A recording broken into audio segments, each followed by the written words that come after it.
నమస్తే. మనం May month గనక వృశ్చిక రాశి ఫలితాలు చూసుకుంటే, ఫస్ట్ మే మంత్ యొక్క విశిష్టత మనం చూద్దాం. మే మంత్ మనకి ఇది వైశాఖ మాసంతో ఎక్కువగా కూడుకొని ఉంటుంది.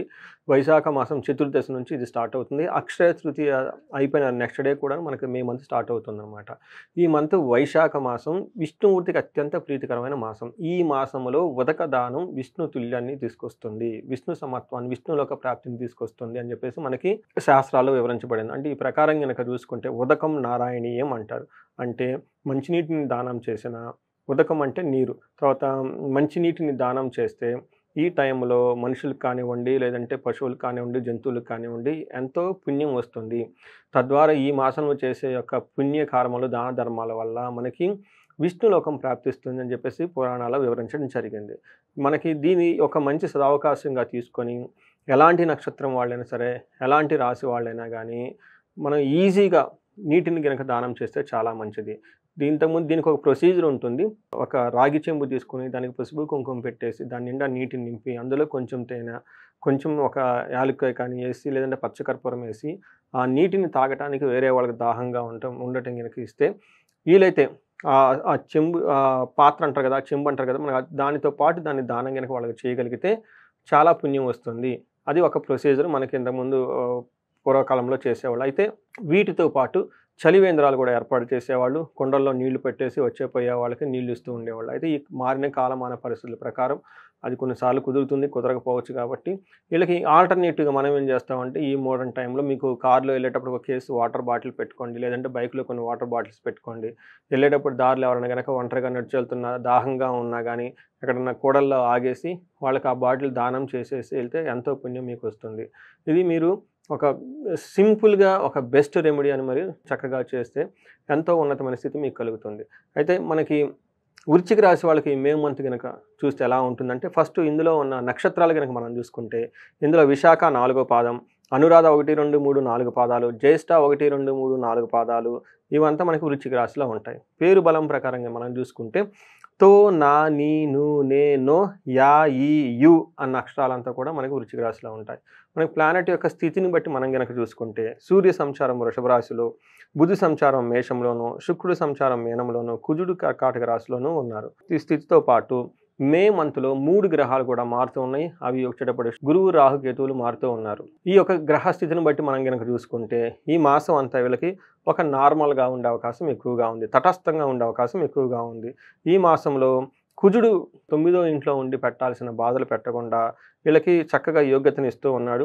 అలానే వీళ్ళకి రావాల్సిన సక్సెస్ రాకుండా కొంచెం ఆగిపోయావు కదా! నిదానమయ్యే అవకాశం ఎక్కువగా ఉంటుంది. పుత్రుల ద్వారా జనరల్‌గా అయితే వీళ్ళకి ఒక మంచి పొజిషన్‌లో ఉండి వాళ్ళ ద్వారా శుభవార్తలు వినాల్సిన అవసరం చాలా ఉండే అవకాశం ఎక్కువగా ఉంటుంది.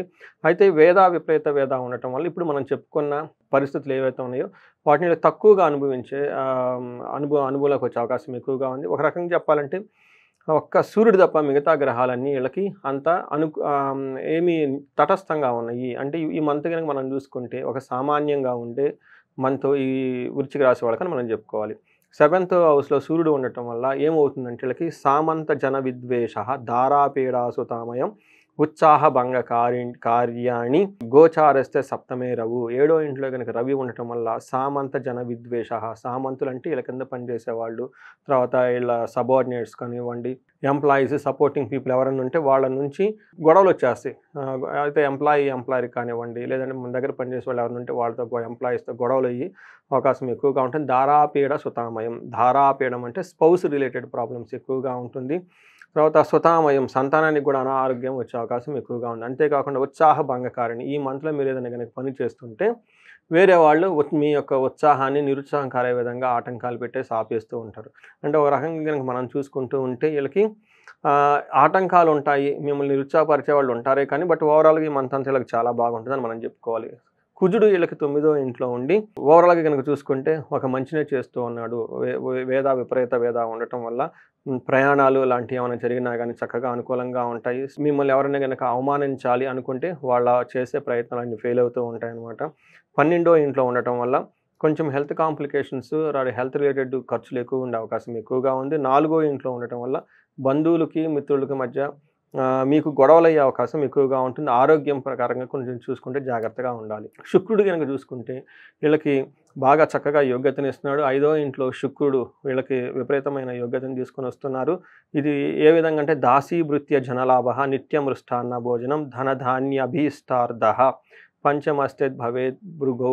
అంటే శుక్రుడు గనక 5వ ఇంట్లో ఉండటం వల్ల దాసీభృత్య జనాధికం ధనలాభః. ఇందాక మనం ఏం చెప్పుకున్నాము, కింద పనిచేసేటప్పుడు ఉన్న సబార్డినేట్స్ కానివ్వండి, ఎంప్లాయీస్ కానివ్వండి, లేదంటే ఇంట్లో ఉన్న మెయిడ్స్ కానివ్వండి, వీళ్ళకి సపోర్ట్ ఇచ్చేవాళ్ళంతా వీళ్ళకి సపోర్ట్ ఇవ్వకుండా ఆపుతారు అని మనం చెప్పుకున్నాం. కానీ ఇక శుక్రుడు వచ్చేటప్పటికి అలా ఉన్నా గాని మళ్ళా వచ్చి శుక్రుడు వచ్చేసి ముందుకు తీసుకెళ్తూ ఉంటాడు. వాళ్ళతో వీళ్ళ కింద ఉన్న పరివారం అని చెప్తారు కదండీ! ఎంప్లాయీస్ ఆర్ సబార్డినేట్స్ వీళ్ళకి మంచిగా చక్కగా సత్సంబంధాలు మెయింటైన్ చేస్తారు. ప్రతిదినము మంచి చక్కటి భోజనం చేస్తుంటారు. ధనధాన్యంలో ఎంతో వృద్ధి ఉంటుంది. ఇష్టార్థ లాభం ఏదైనా గనక పని చేసి ఇష్టంగా చేస్తే అందులో లాభం ఉండి ఓవరాల్‌గా సుఖంగా ఉండే అవకాశం ఎక్కువగా ఉంటుంది. తర్వాత ఈ రాశిలో వాళ్ళకి లేడీస్‌ని చూస్తే జెంట్స్ చూస్తే లేడీస్ ద్వారా ఎంతో ఉపయోగపడే అవకాశం ఎక్కువగా ఉంటుంది. ఒకళ్ళ నుంచి ఒకళ్ళకి సత్సంబంధాలు ఉండి మంచి లాభప్రదంగా ఉండే అవకాశం ఎక్కువగా ఉంటుంది. ఈ రాశి వాళ్ళలో ఉన్న 3 నక్షత్రాలు గనుక గమనించుకుంటే విశాఖ, అనురాధ, జ్యేష్ఠ 3 నక్షత్రాలున్నాయి. దీనిలో విశాఖ నక్షత్రం, అనురాధ, జ్యేష్ఠ విశాఖ నక్షత్రం గనుక మనం చూసుకుంటే వీళ్ళకి రాజ్యలాభం బాగా చూపిస్తుంది. అయితే వీళ్ళకి ఛాలెంజెస్ కూడా చాలా ఎక్కువగా ఉన్నాయి. భయము, రోగము, దరిద్రము, అతి భయము కూడా చూపిస్తూ ఉన్నాయి. అగైన్ మళ్ళీ అనురాధ నక్షత్రం గనుక మనం చూసుకుంటే వీళ్ళకి ధనప్రాప్తి ఉంది, రాజ్యలాభము చూపిస్తుంది. కాకపోతే వీళ్ళకి ఛాలెంజెస్ కూడా చాలా ఎక్కువగా ఉన్నాయి. అవి బంధనము, భయపడినట్లు ఉండటము, దరిద్రము కూడా చూపిస్తూ ఉంది. జ్యేష్ఠ నక్షత్రం వాళ్ళకి ధనప్రాప్తి చూపిస్తుంది. డబ్బులు ఫైనాన్షియల్‌గా బాగుంటారు. తర్వాత రాజ్యలాభము చూపిస్తుంది. ప్రమోషన్స్ అవన్నీ వచ్చే అవకాశం ఎక్కువగా ఉంది. అయితే పాటు భయము, బంధనము, దరిద్రము, అతి భయం కూడా చూపిస్తూ ఛాలెంజెస్ కూడా ఉన్నాయన్నమాట. ఈ ప్రకారంగా మనం చూసుకుంటే ఒక అనురాధ నక్షత్రం వాళ్ళకి కార్యహాని కలిగే అవకాశం ఎక్కువగా ఉంది. బట్ మిగతా వచ్చేటప్పటికి ఒక రకంగా చెప్పాలంటే ఈ రాశి వాళ్ళకి కొంచెం తటస్థంగా ఉండి నార్మల్‌గా ఉండే అవకాశం ఎక్కువగా ఉంటుంది. ఎవరైనా గనక పరిహారాలు గనక చేసుకోవాలంటే సూర్యుడికి నమస్కార ప్రియుడు అంటారు. సూర్యుడికి సూర్య నమస్కారాలు చేసినా గానీ, తర్వాత సూర్యుడికి ఆర్ఘ్యం ఇచ్చిన, గాయత్రి మంత్రం చదువుకున్న, ఆదిత్య హృదయ స్తోత్రం అని ఉంటుంది. దీన్ని నిత్యం పఠించినా గానీ చాలా చక్కగా అభివృద్ధి ఉంటుంది.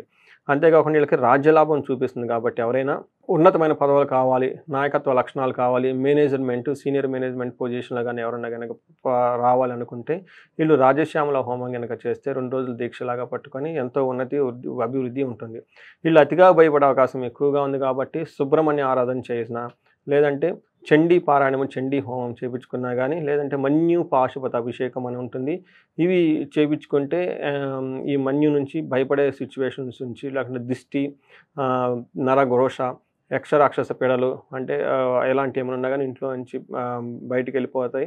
ఆరోగ్యంగా ఇల్లంతా చక్కగా ఉంటుంది. ఇవే కాకుండా ఇంకా వేరే ఇండివిడ్యువల్‌గా ఏమైనా ఛాలెంజెస్ ఉంటే మీ యొక్క వ్యక్తిగతాన్ని గనుక జాతకాన్ని చూపించుకొని తద్వారా రెమెడీస్ చేసుకొని ఈ మంత్ అంతా సుఖంగా చక్కగా ఉండాలని చెప్పేసి నేను కోరుకుంటున్నాను. నమస్తే.